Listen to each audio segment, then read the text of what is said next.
পড়ি এই যে তোমার লাগে এই ফোনটা কিনে নিয়েছি, টাকা গেলে আমরা ডেইলি ভিডিও কলে কথা কম। কে লেগে আমরা লেখাপড়া করতে কইতাছো? আমি তোমার ছাড়া থাকতে পারুম না। আমি যাবো না ঢাকা, আমার বিয়া করো, আমি এই জায়গায় থাইকা যাই। তুমি পাগলামি করতেছো কি লেগা? তুমি ঢাকা যাবা, ভালো একটা ভার্সিটিতে ভর্তি হইবা, শিক্ষিত হইবা। মা যদি শিক্ষিত হয় তাহলে বাচ্চা বলা শিক্ষিত হইবা, বুঝো নাই? ভবিষ্যতের ব্যাপার আছে না। এটা ধরো, ট্রেন মিস হয়ে যাও, তুমি যাও, চিন্তা করো না, আমি আসছি।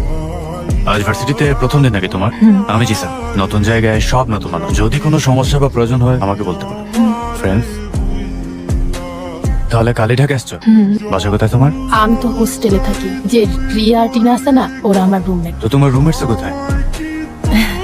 কি রে, জিসানের সাথে তুমি কি কথা বলতেছিলা? এমন কোনো কথা বলি নাই তো। ওই যে ও আমার এই ক্লাসরুমে বসার জন্য জায়গা দিল না, উনি এমনি জিজ্ঞেস করতেছিল আমি কোত্থেকে আসছি, কই থাকি, এগুলাই। তুমি কি জানো জিসান হচ্ছে এই ভার্সিটির সব থেকে হ্যান্ডসাম ছেলে। ও হচ্ছে ভিসির ছেলে। ওর ইশারাতেই এই ভার্সিটিতে সবকিছু হয়। ও দেখতে যেমন স্মার্ট, ওর পার্সোনালিটিও ভালো। সমস্যা নাই, সম্পর্ক রাখতে পারো, ভবিষ্যতে তোমার জন্যই ভালো হবে।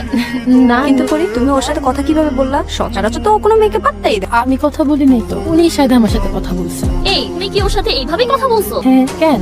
না কিছু না, আই চল। ঢাকায় যাই কি ভুলে গেছো আমারে? কোনো অসুবিধা নাই তো? আর কোনো সমস্যা হয় না, আমি একদম ঠিকঠাক মতো পৌঁছে গেছি। আমার না দুটা রুমমেট আছে, রিয়া আর টিনা। আর সবচেয়ে ভালো বিষয় জানো, দুইজন আমার ক্যাম্পাসেরই সেম ডিপার্টমেন্ট। ও আচ্ছা, তো ভার্সিটির প্রথম দিন কেমন গেল তোমার? ভালোই লাগছে, কিন্তু তোমার কথা না আমার অনেক মনে পড়ছে। তোমার না দেখে থাকার তো অভ্যাস নাই আমার। তুমি কোনো চিন্তা করো না, আমি যে খুব তাড়াতাড়ি ঢাকা আসতেছি, বুঝছো? তোমার যদি কিছু লাগে আমার কও, আমি নিয়ে আসবো সব একসাথে। তাহলে তুমি এক কাজ করো, আসার সময় আমার জন্য তালের বড়া নিয়ে আসবা। আচ্ছা শোনো, রাখি তাইলে। হ্যাঁ, অনেক রাত হয়ে গেছে, সকালে আবার 8:30 থেকে ক্লাস। আচ্ছা, ঠিক মতো পড়াশোনা করো, নিজের যত্ন নিও। আচ্ছা তুমিও।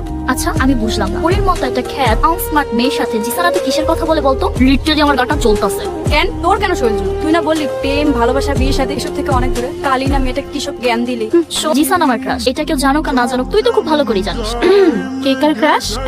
টিনা বলতেছিল যে জিসান জিসান খুব ভালো ছেলে। তুমি না শুধু শুধু ওর পিছনে ঘোরাঘুরি করে সময় নষ্ট করো না।